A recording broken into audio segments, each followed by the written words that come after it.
Good morning, everybody. It's Milani Trollope. We're just going to wait for a minute. There's still a lot of people in the lobby that we're just admitting quickly, and then we will start the session.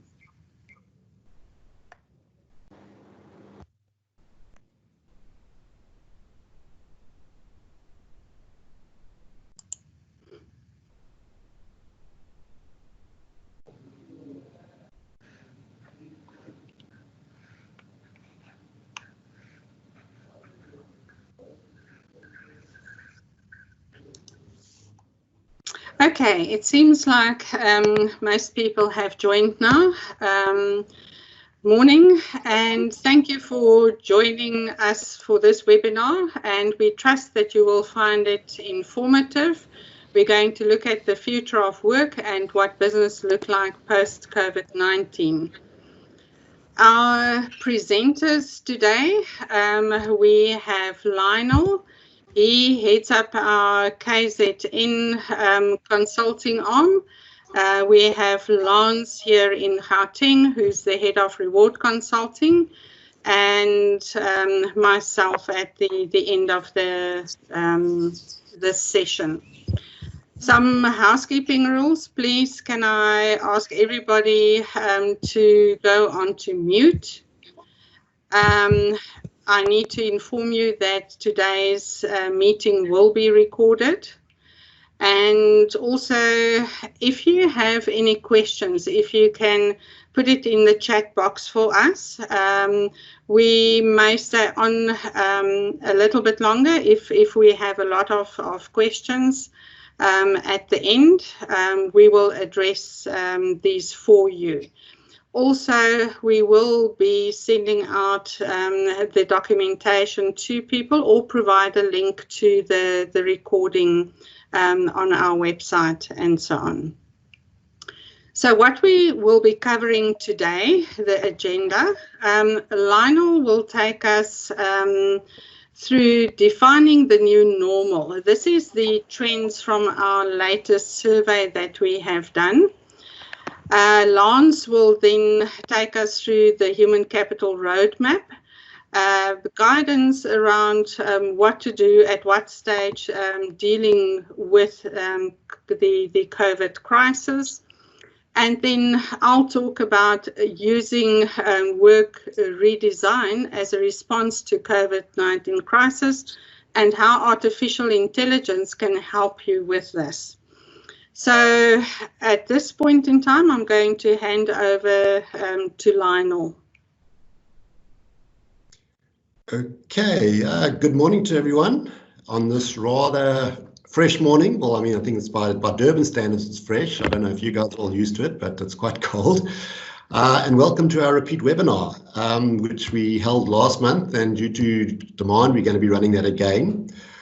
When I was preparing for these webinars, I looked back at a presentation that I did at the Durban Chamber in the beginning of the year, and sure, how things have actually changed, but obviously I don't need to tell you guys that. I mean, you're in the face of it. Back in February, COVID-19 was but a small little bullet point on factors that could have an impact on salary increases in South Africa. Fast forward 5 months, and the COVID-19 pandemic has fundamentally changed the ability of people to work normally, companies to operate effectively, and markets to function efficiently. What it has demonstrated is that the material value of the health and contributions of people to a company's business success are critical. I think we can't underestimate how critical, people are for a business success. In my presentation today, I'm going to focus on some of the latest trends and policies we are seeing in South African organizations to help them manage the crisis, as well as lay the groundwork to restoring stability in the workplace. In my previous presentation, I started with the following map that you guys have got in front of you. What I did here, just as a point of reference, I gave the countries with the top 5 countries with the most overall cases.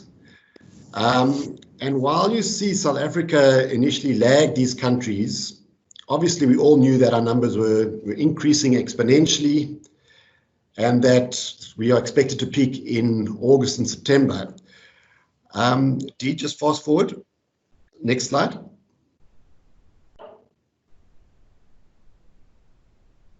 Okay, so in 1 month since our last presentation, the world numbers have actually jumped from initially being at 8.4 million to 13.9 million. The top 4 countries have remained the same. I see there's a little bit of a mistake there. Russia should be number 4. But the UK has now dropped. And I was looking at the numbers this morning. South Africa is actually up to 6 on the list. So we've had, our numbers have increased 4-fold over 1 month. So, I think that crisis that we are facing is definitely not gone away. And if anything, it's got, it's a greater problem. Dee, next slide. Now, for my Durban Chamber presentation, now I think you need to remember that this was pre-COVID-19. What I did is I always give us sort of an indication as to what predicted increases is going to be. Now, at the time, predicted increases were around about the 6%. You'll see here that less than 10% of companies were expecting an increase of lower than 4%. Fast forward post-COVID-19. Next slide.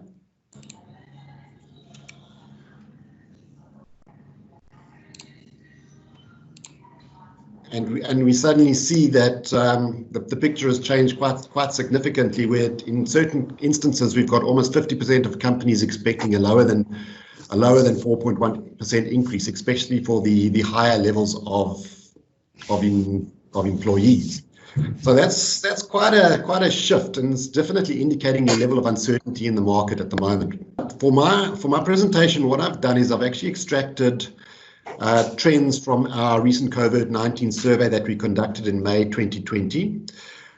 This will follow up to our initial research, which we conducted in March. And this same survey has been conducted over various countries and regions worldwide by Willis Towers Watson.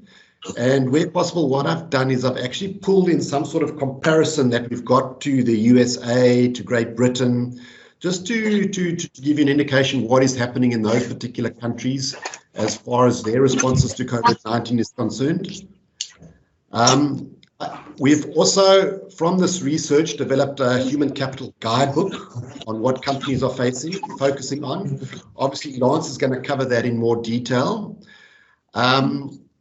We're also currently running a third survey where we're going to be focusing on what companies are looking for as far as restoring stability is concerned. And what I would like to do is encourage you guys to participate in that survey, because the more information we can get in, the more we can disseminate back to you in terms of what's best practice.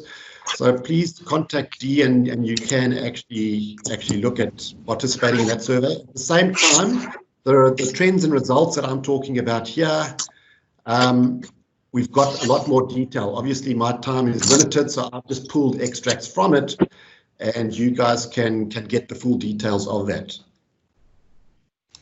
All right, so I've spoken about this slide. Turn to the next slide.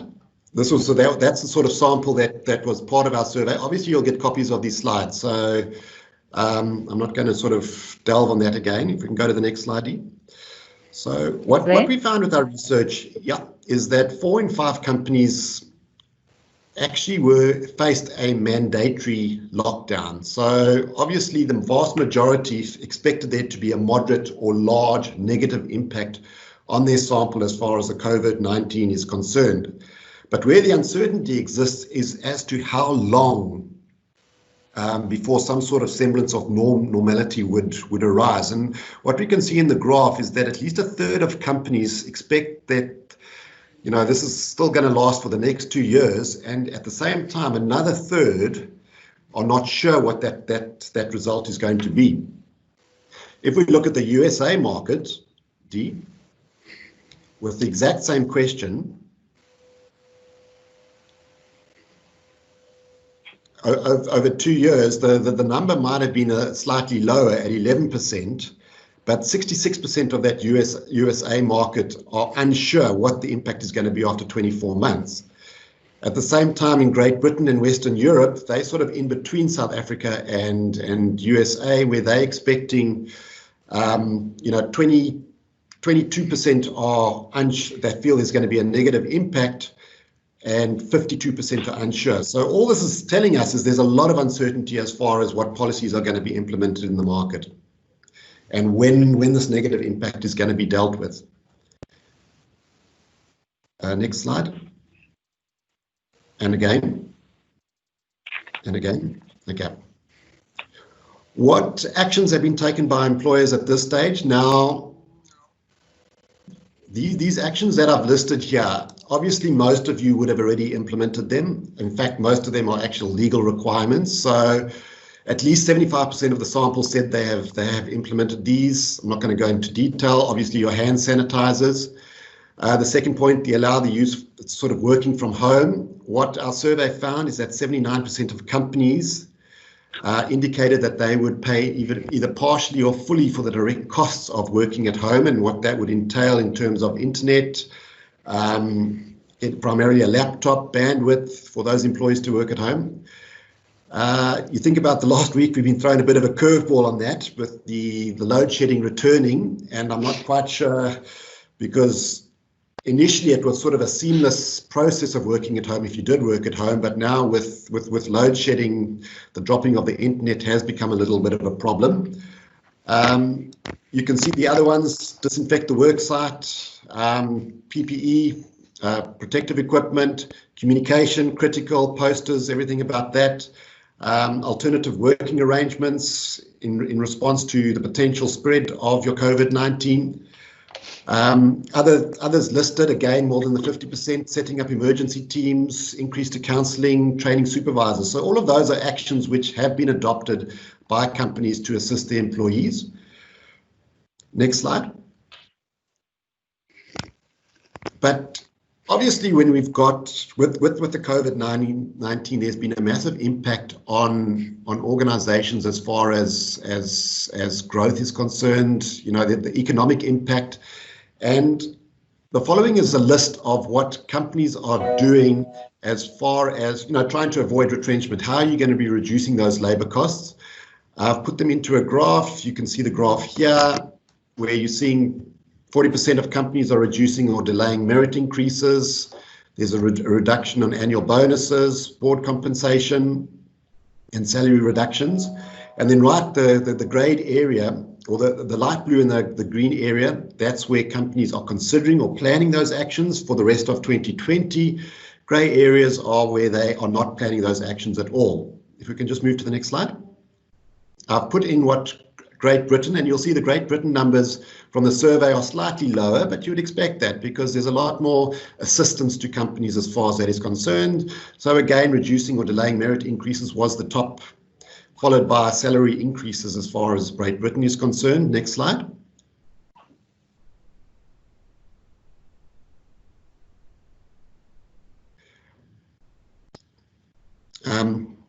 Okay, so then one of the things we asked is looking at the salary review dates, and over a quarter of employers have moved their salary review dates as a result of COVID-19. Now, that reviewing would be often, you know, in the lockdown, you weren't able to negotiate with unions, actual salary increases, the uncertainty. So those are the reasons behind it. But if we have a look where, you know, it's a short-term effect. A quarter of those companies are unsure of a new date. A quarter have actually postponed it to 2021. And then half of them expect it to be 3 to 4 months. But what I want to stress here is that if you have a look at salary freezes or reducing the actual salary review date, this is it's a short-term measure. It cannot be a long-term measure. Going back to my initial opening, your employees are critical to the organization. So this is only a short-term measure that you would look at, and you would expect it. Short-term, I mean by less than 6 months before you need to look at reviewing that again. If we move to the next one. Then we ask companies, are they considering pay reductions to managers? And almost half of companies said they are actually expecting pay reductions for their senior managers. Then we broke it down by corporate functions, other operational functions, sales and business development. So you'll see the numbers do reduce depending on the level of employee, but it's quite a high number for your senior managers, and they're not small reductions. I mean, if you have a look, we're having sorry, I've got a bar across my bottom figures here, but you can see that 28 and 37% of those are fairly high reductions that you're going to be expecting of your senior management team, and it's going to be critical that this is short term. So if we just turn to the next slide. So we ask companies, to what degree are they? How long do they expect these base pay reductions to last? And you found about half of the employees are expecting it to be just over 4 months, but quite a large percentage, you'll see there, 43%, 53% are unsure as to the duration. And the point I want to stress is this is a short-term effect, and it's not a long-term it's not a long-term solution at all as far as managing its costs are concerned. So it does need to be kept within 6 months. Next slide, Dee. As far as bonus plans are concerned, 72, over a third of companies are expecting their executives and broader employees' bonus schemes to be affected by COVID-19. Next slide. You compare this to Great Britain, the numbers are slightly lower there. 47% in Great Britain were expecting their bonus for this year to be affected by COVID-19. Looking at long-term incentives, half of companies have agreed that the 2020 design of performance-based long-term incentive vehicles are also going to be affected by the COVID-19. Next slide. So, I mean, what we've been talking about in the few slides that preceded this is the staff costs, and they are quite significant. It's very important for companies to get this right. So obviously the issues that companies are going to have to examine are the nature of those employment costs. What are the costs, the staff costs versus the value that they're adding? The pay ratios, again, that's critical before, what the executives versus other pay levels. Open communication with your unions. Now, bearing in mind with lockdown, sometimes that's affected. How do you negotiate with your stakeholders as far as that is concerned? Clear links between performance targets and quantums of those incentive rewards, and also the examination of the cost effectiveness of your various packages and HR policies in general. Next slide. Then what we also did is we looked at annual leave, and our initial research that you can see on this slide show that 78% of companies confirmed that normal research arrangements would apply in the lockdown. Now, this was our research that we done just as we went into lockdown. However, from this, there was a hidden problem that started to exist. What we found is, yes, 53% of employees were at home, but they were not taking their leave. It might have been in April. We were in lockdown. People didn't take their April holidays. In June, there's still provincial restrictions, so people didn't take holidays there. And also, you found employees not taking their leave because they wanted the benefit of being able to take proper leave at a later stage. So there's a whole financial cost that's starting to accrue onto organizations because people haven't been able to take their leave. And we found in our subsequent research that, if you can just go to the next slide, that at least a third of companies are actually looking at changing their policy, with a further 25% of thinking of doing so, to actually look at accommodating these. And what we're finding is companies are almost going to have to get a less flexible approach because of the financial burden of either use it or lose it. Other options that we found companies are sometimes doing is they're saying, okay, giving employees the options to actually donate unused leave to a charity that might support COVID-19 or things like that. Next slide. And then next slide.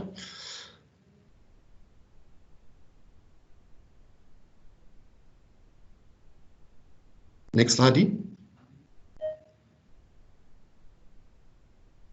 Okay, I had a slide there, but it sort of jumped. So just in ending, it's no doubt that COVID-19 is going to have a massive impact, not just on South African economy, but all economies. And there's going to be a new way of doing business, and it's critical that companies. We've had to manage the crisis. We've got to go about looking at trying to restore some sort of stability, and then we need to look at managing operative post COVID-19. And I think businesses should almost try and take a positive out of this in terms of giving themselves an opportunity to try and put mechanisms in place so that they can look at moving on after the COVID-19 crisis. And what we've done is we've actually developed a human capital roadmap, which is what I'm going to hand you over to Lance now. Sorry, I've gone a bit over my time. I was sort of thrown without the slides, but I'm just going to give you to Lance just to take you through the human capital roadmap. Yeah. Thank you, everyone. Cool. Thank you. Thank you very much, Lionel.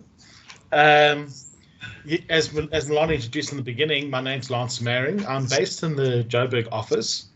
I'm a remuneration consultant. That's my area of speciality.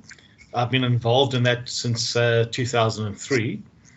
Today, I'm just going to give an overview of the human capital roadmap. Willis Towers Watson has developed this roadmap as an aid to guide and help organizations manage through this crisis, but essentially to manage and sustain their own human capital value. What I'd also like to do is sort of lead, and I think Lionel's been talking about the short-term things that we can do, moving towards the longer-term solutions that can have a real impact on the organization.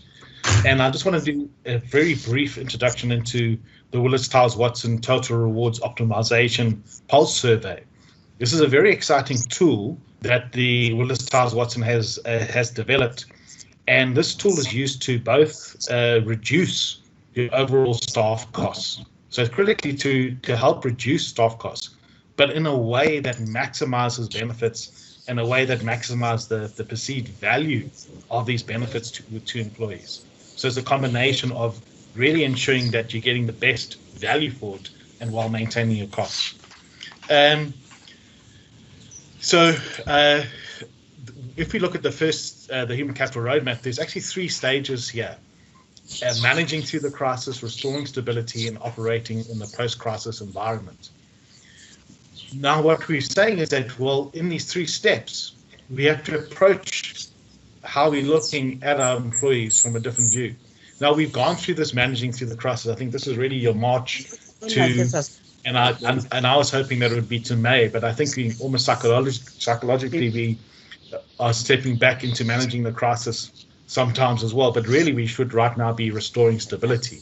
But ultimately, this is an opportunity for us to say, well, what can we do post this crisis? How can we ensure our organizations are even more successful in this new environment?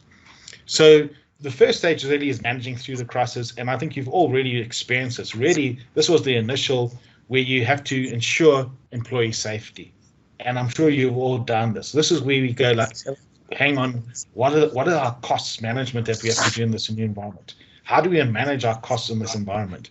How do we then get our managers themselves to address employee concerns in this new environment?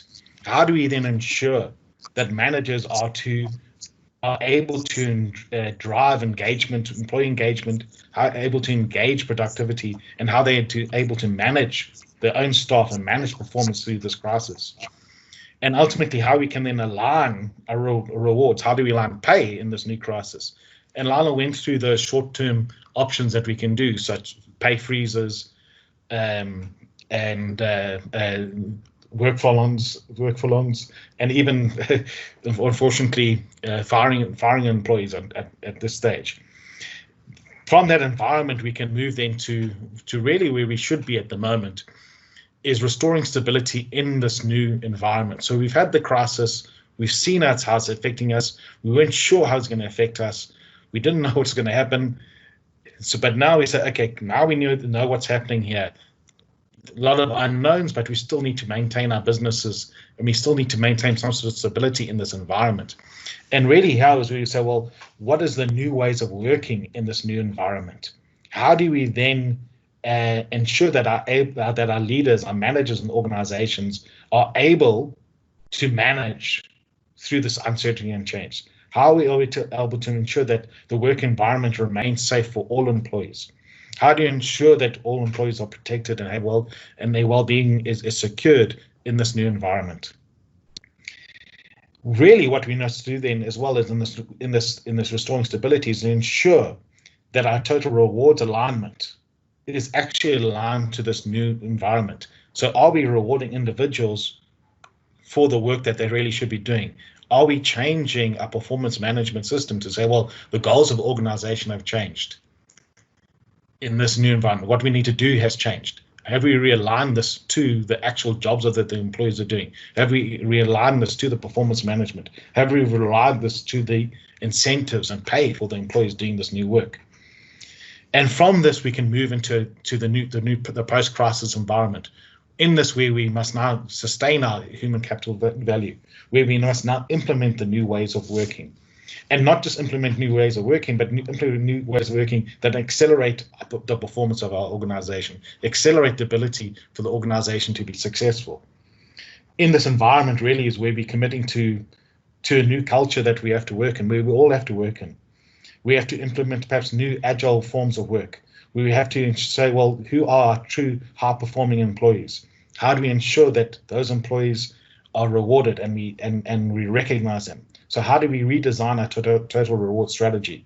How do we ensure that optimization efficiencies are there in technology and automatization? Jed, we can get to the next slide.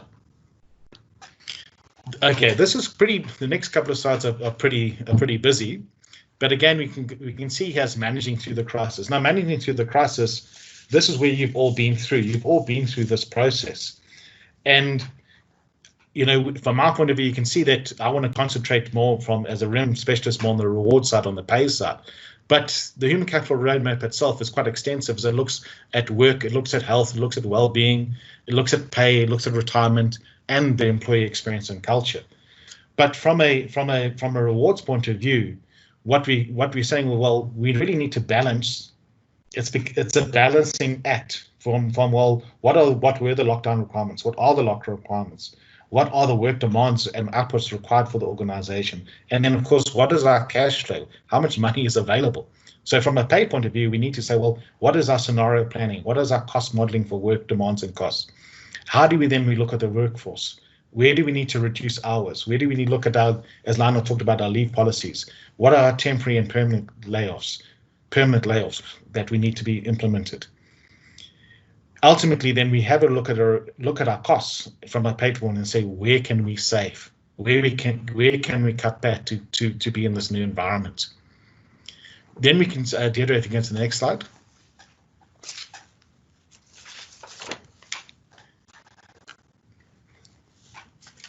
Onto the next, sorry, Deirdre. The next slide would be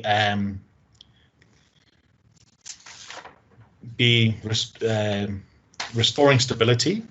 Well, we're all waiting for that to come through. Again, it's a nice busy slide looking at all those 6 areas. But essentially, while waiting for the slide, in this environment, as we're looking at, well, what actually are the new ways of working? How do we adjust to this automation? How do we adjust to work location changes? How do we adjust to flexible schedules? How do we look at talent borrowing and lending throughout the organization? And how do we then really update our performance goals to reflect the new conditions of work? Within this restoring stability, thanks Deirdre, it's come up. Within this new restoring stability is where we're looking at, well, looking at the skills within organizations. How do we upskills the skills that we required in order to be successful? So undertaking that gap analysis. again, in restoring stability, and I think a lot of you have gone through this process, is ensuring that the workplace is safe to return to. And go to the next slide, Deirdre. So then we move to operating the post-crisis. Essentially, in the post-crisis, this will be the implementation stage, implementing those new ways of working, implementing ways that they're going to be successful, implementing new reward systems that actually reflect the requirements of the organization in this new environment. Now, for me, this is where it becomes exciting, because we've gone through this crisis and we've seen our organizations. But I think really what this tells us, this gives us an opportunity to say, well, what actually has happened and how do we drive our organization to be successful in the future? And unfortunately, we go through a lot of short-term reaction. What we really need to do is say, well, what in the long term is going to drive success in our organization? And really, it's not just it's saying, it really is, for me, it's really how can we actually start having true cost savings in the long run, but at the same time continue to motivate and ensure employees are actually achieving the new goals that they're meant to hit. And Deirdre, you can get the next slide. The difference, of course, is that different organizations and different industries are having different experiences in this new environment. We're going from organizations that are struggling to survive, or even in fact have declared bankruptcy already. Tourism, leisure, aviation. Then we can see that other organizations are in serious decline. Others are maintaining. Other organizations themselves are going through massive growth. But even I find that a lot of our sort of clients that have worked even in the IT environment, yes, with the new ways of working, they're very, very busy, but in the increased volume, but they're finding that there's actually pressure on their profitability, because the clients that they're working for and supporting themselves, they might be at risk, they might be in serious requirement, they might be in survival mode. So yes, they might be busy, but are they busy making money or not? So different industries are in different phases of this. And so if you go to the next slide, you can see that we go through managing through the crisis. And again, individuals, your companies have been through this already, going from the extreme end of having to scale workforce down, having so, well, if you're scaling force down, how do we retain the critical talent as we are letting individuals go? What is the government relief for us? How do we really reduce costs? To the other end, where organizations that are really growing, saying how do we then manage our workforce to react to this demand? How do we react to this demand in a new environment? Next slide, thanks, Deirdre. From managing the crisis, then organizations will go through to having to restore stability. In this restoring stability is that planning for the new ways of working. There we go, thanks, Deirdre. So again, we can see that in restoring stability as well, there's going to be different areas for different organizations depending on where they're at. So you can go from the planning of new ways of working to even continue to look in government relief, to in organizations that are moderate to keeping the work environment safe. And then those that are growing, saying how do we actually engage critical talent? How do we plan for the new ways of working? And you can go to the next slide, Deirdre. Interesting enough, once we get to the new environment operating post-crisis, what we find here is actually the new ways of working is true for all organizations. There's all organizations are going to have to be redesigning and reskilling work, implementing agile employee programs. It's interesting for me. I think that is, no matter where you're from, your organization, I think for all of us, we're entering a new way of working. You can go to the next slide. So from a rewards point of view, and linking back from the surveys that Lionel had gone through in the survey results, we can see that there's short-term, mid-term, and long-term reward cost-saving ideas that we can go through. Those short terms are really what we find is that we can see that would be managing through the crisis. The mid-term would be restoring stability, and the long term is that operating post-crisis. And we can see that that, as Lion was saying, a lot of the initial stuff that we do is very short term. This chart is quite interesting in terms of the pie. The pie will show the bigger the pie, the greater the saving. The smaller the pie, the lesser the saving. But what we'll find is that actually your work follow-ons, your salary freezes, your decreases in merit increases, you're looking at your pay, decreasing bonuses, deferring pay, decreasing your incentive pay. A lot of those are all short terms. What we really need to be looking at the long term is more looking at, well, what is your actual total reward structure? What is your career framework? What is your adjustments to your true long-term incentive design, your true long-term incentive designs? And ultimately, what is your total reward optimization? And for us, what we're saying that we really need to be looking at now as organization, not the short terms. What can we do in the long term? And we can go to the next slide, Deirdre. Okay, this is a bit of a busy slide again, but essentially we have 3 levels. On top of the purple is that managing through the crisis. And I think this is where everybody's actually gone through already. At this point, what we do is we almost reaction. Well, what is the governance issues that we need to be concerned of, and how do we reduce costs? How do we reduce costs in terms of base pay incentives, sales incentives? Very much a reactive stage. In fact, even I think that's why it says what to do in the stage twice, because this is the crisis mode. But from that, we move into really where we should be. So, well, what do we do now? Now we need to restore stability in organization. How do we restore stability in this new environment? And this is where we must look at our total reward strategy and look at programs, essentially, as it says there, to get your house in order. And so this is really to confirm that total reward strategy. And what Milani will also be talking at is looking at your programs in terms of your job architecture, your structures, and your incentive plans. Then moving to innovative ways of working, and then lastly to your total rewards optimization.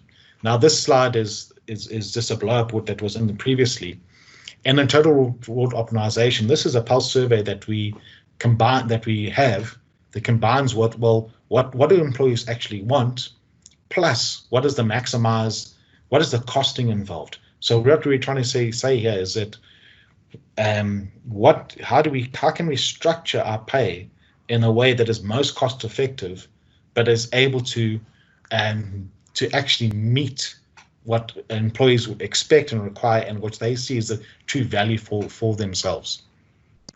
I think I'm running over time here because we have to talk for 16 minutes. So I'd like to, at this point, hand over to Milani.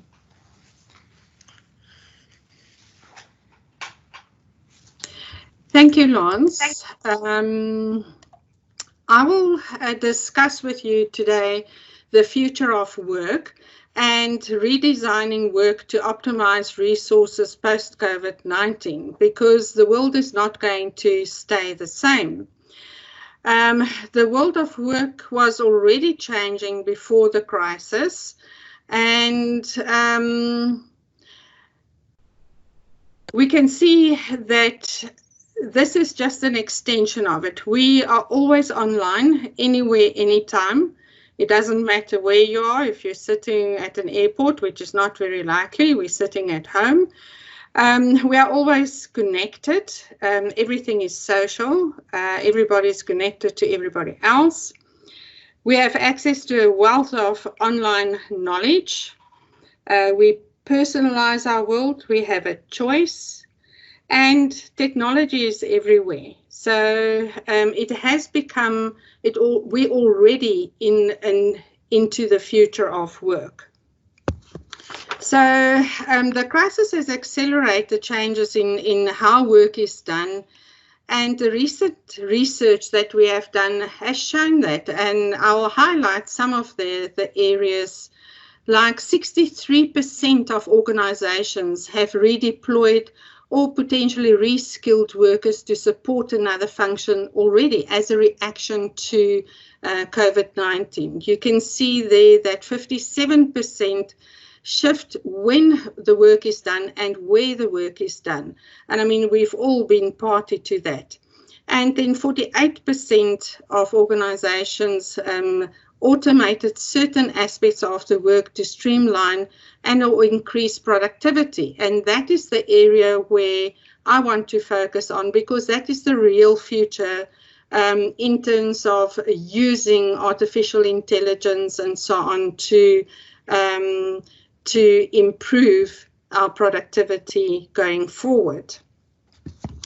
So there is some research that we have done in collaboration with the World Economic Forum, and it focuses on proactively designing work. Technology has had a huge impact on how, where, and who does work, and it's putting pressure on HR and on leadership to find solutions. Rather than looking at redundancy, automating jobs, and organizing work within a set of walls in our normal frame of reference, HR and business need to shift the nature of how organizations orchestrate the work into a new ecosystem, to reskilling and redeployment of talent, reinventing jobs, to find the optimal mix of machines and humans. So you can see where historically we have focused on redundancy. Now, organizations that are really going to win in this game is going to look at reskilling and redeploying those employees. Where people focused on job automation, now they're looking at job reinvention. And where you used to have an organization, we're now going to go to a new work ecosystem beyond the walls with new models and so on. So just to give you a few examples of how work has been redesigned as a response to COVID-19 crisis. These are actual examples. I'll just highlight a few of them. There's an insurance company that used automation to get a 15% productivity gain in their customer call center. Then there's examples of using non-traditional talent. An energy company using freelance talent. And there's the borrowing or lending of talent that has taken place, where an airline baggage handlers moved to e-commerce logistics in a talent exchange. So you can see that organizations are getting very creative in how they approach work and the future of work. So let's look at how we can reinvent jobs. And there's a variety of work alternatives. Sorry. While jobs filled by employees will continue to be dominant, the dominant means for getting work done, deconstructing jobs into tasks and evaluating and selecting alternatives help achieve the targeted business outcome, and those are typically improving performance and reducing variance of work error. So the process is really, we have traditional employees in traditional jobs. Now, we need to deconstruct that. If we want to allocate that to artificial intelligence or robotics or whatever, you need to break it down into the tasks. Then you need to assess what can be done by artificial intelligence. What of the number of tasks can you outsource to talent platforms? What can be allocated to robotics, and what needs to remain with the traditional employees? Then once you understand that, you can take it back to reconstructing the job. And now you're going to be left with a totally new job that has been augmented. And that is where the reskilling of staff comes in order to fulfill the new way of working. So let's look at the enablers of work automation from our Reinventing Jobs methodology. So at the top left, when you look at reinventing jobs, you need to analyze the tasks, the type of work. Is it repetitive or is it variable? You need to understand, is the work independent or is it interactive? Do you need to be in an environment where there's interaction? Is the work physical or is the work mental? Then you also need to understand what your goal is. So you understand the work, the type of work. Now you want to understand what is it that you want to achieve. Do you want to reduce cost? Do you want to minimize error? Or do you want to improve productivity? So you need to also familiarize yourself with available automation types. So RPA, robotic process automation, your artificial intelligence, or social robotics.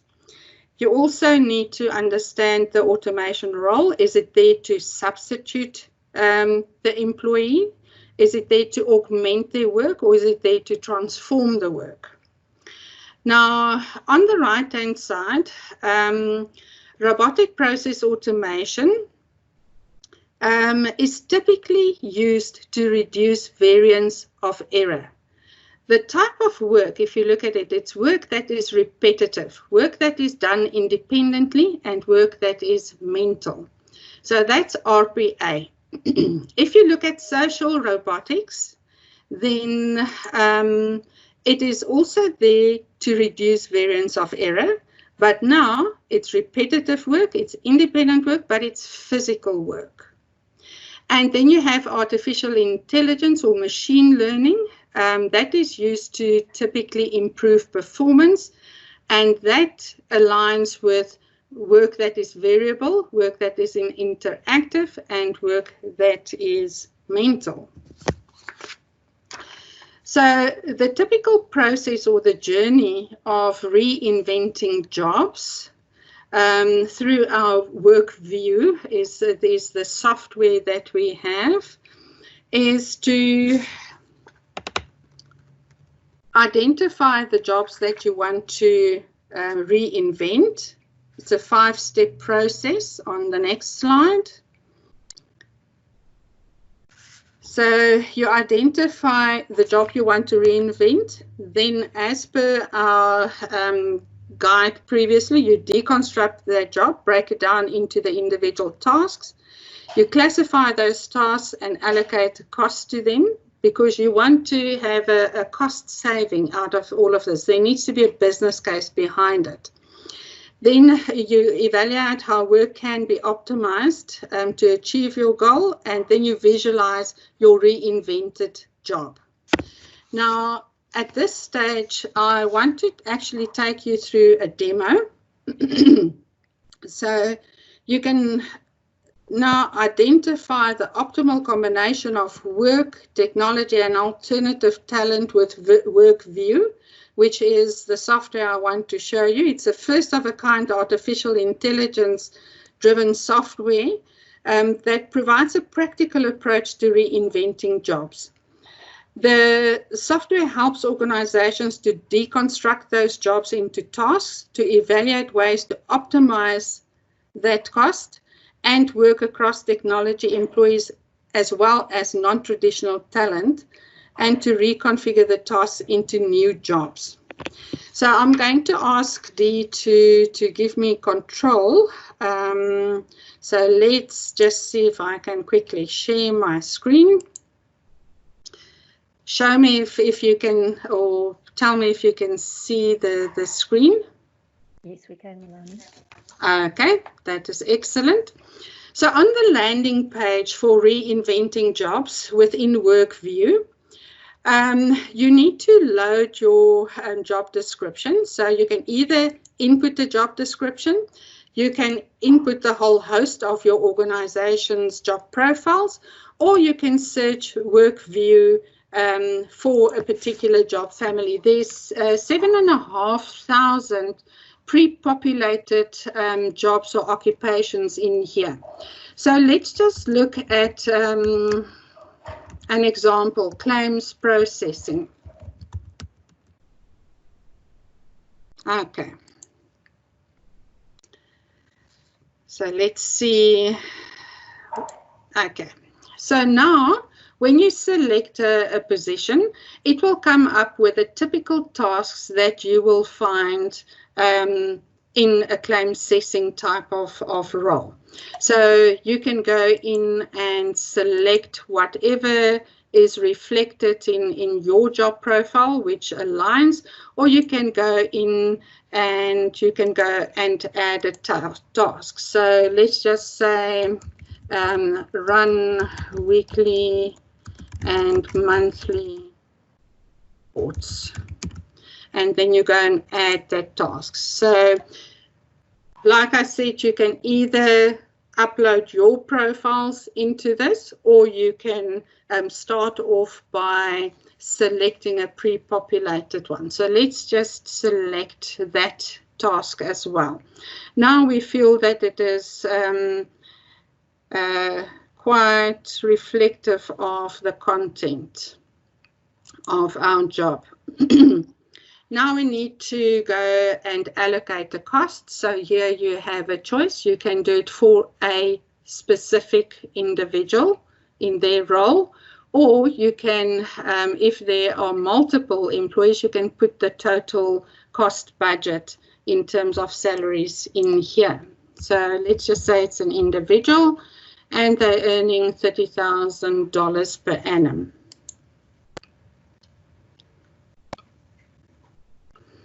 Okay, so now you need to go and allocate time to each of these tasks. And you can either go and distribute it evenly, but that is very unlikely. So we can go in and change some of this time allocation. We can make that 35. And are we happy with the rest? Okay.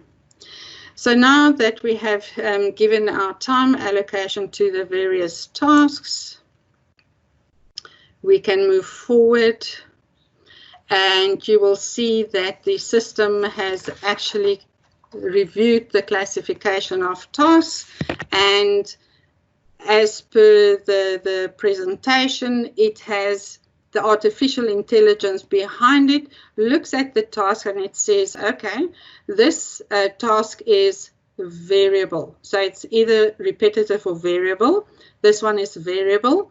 Is it independent or interactive? It's interactive. And is it physical or mental? It is mental. So it minimizes financial risk to the organization by assessing and advising on creditworthiness of prospective and existing customers.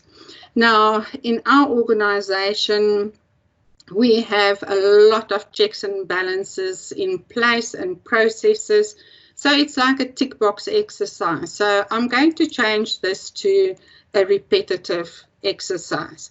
You need to see that in the same way you look at the task and you see if you agree with the interpretation, and you can go and change it. What is interesting as well is if you're looking at a particular role, you can see which tasks are being done independently, and that obviously then can be done virtually, generally. So let's visualize the current job.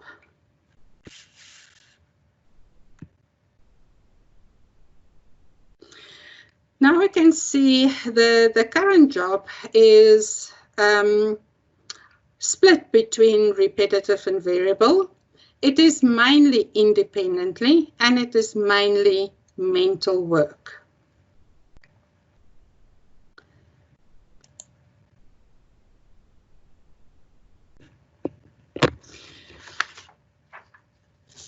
Now we have time to look at reinvention goals into the different tasks that we have available.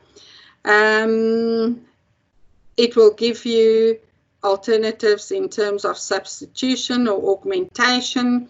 It will give you a recommendation on the potential technology that you can use. So there's a variety of things that you can do. Again, if you do not agree and you say we're doing that to improve performance, you can go and select that. So let's just change it to show you what happens with improving performance. Then you can see what the cost saving and stuff is going to be. That's where your business case comes in. So let's change that one. That is to improve performance. Let's take this one back to reduce variance. Now, you can you have the selection there in the organization running reports. We may have alternative talent in the organization. For example, we've got a shared services environment. So although the system recommends that, we decide that we want to use alternative talent. Now, you can either use contingent talent, you can use a third party, outsource it, but we have decided for this work that we are going to give it to another team in the organization. Once you are happy that you have allocated the reinvention goal and that you are happy with the alternatives that you have available, you can go and preview a report.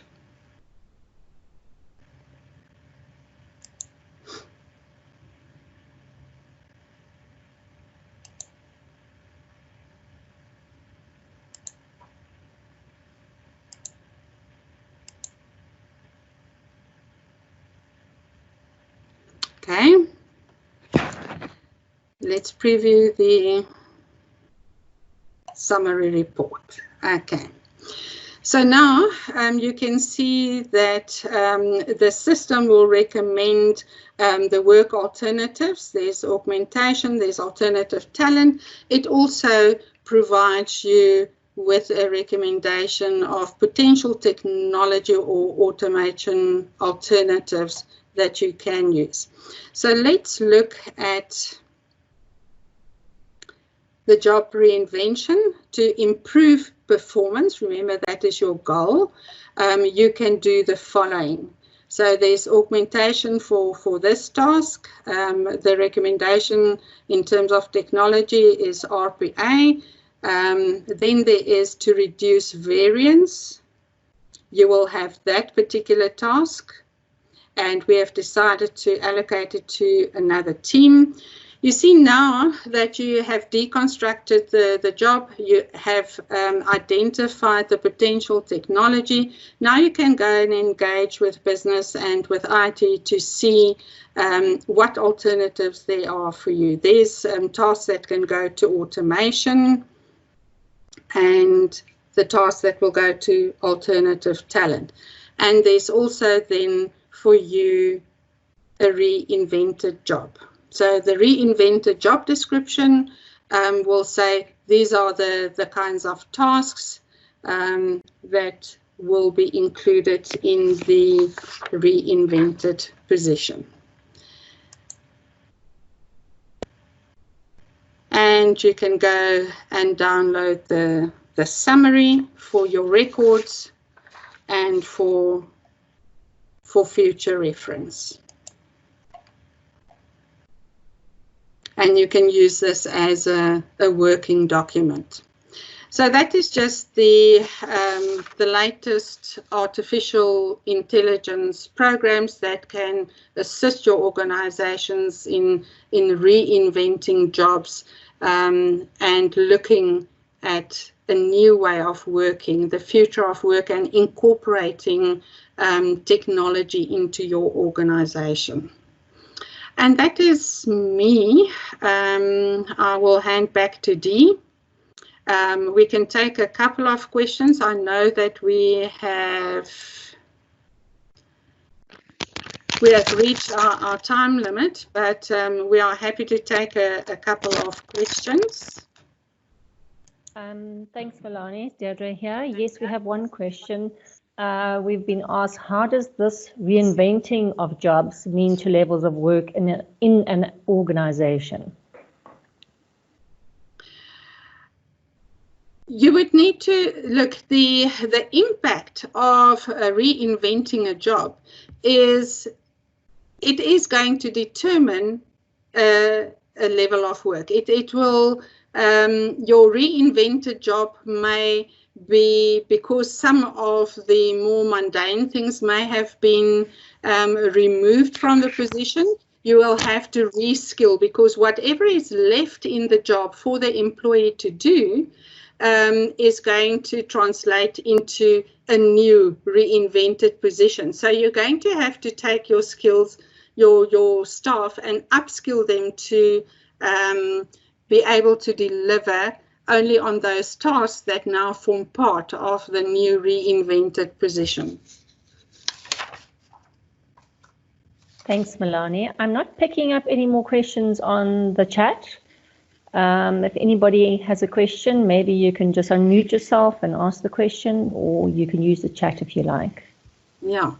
Or alternatively, we are available. We are happy to engage with anybody if you have specific queries or whatever. Dee, maybe just show the presenters. Our email addresses are there.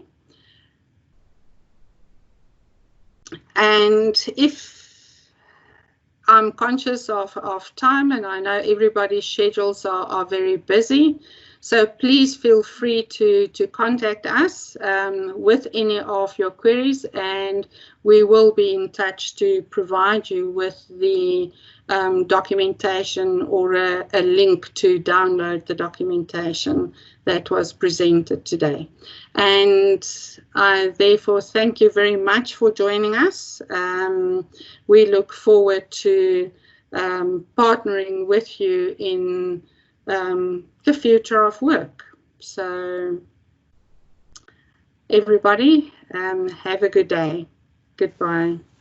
Thank you. Thanks. Bye-bye. Bye. Bye. Bye.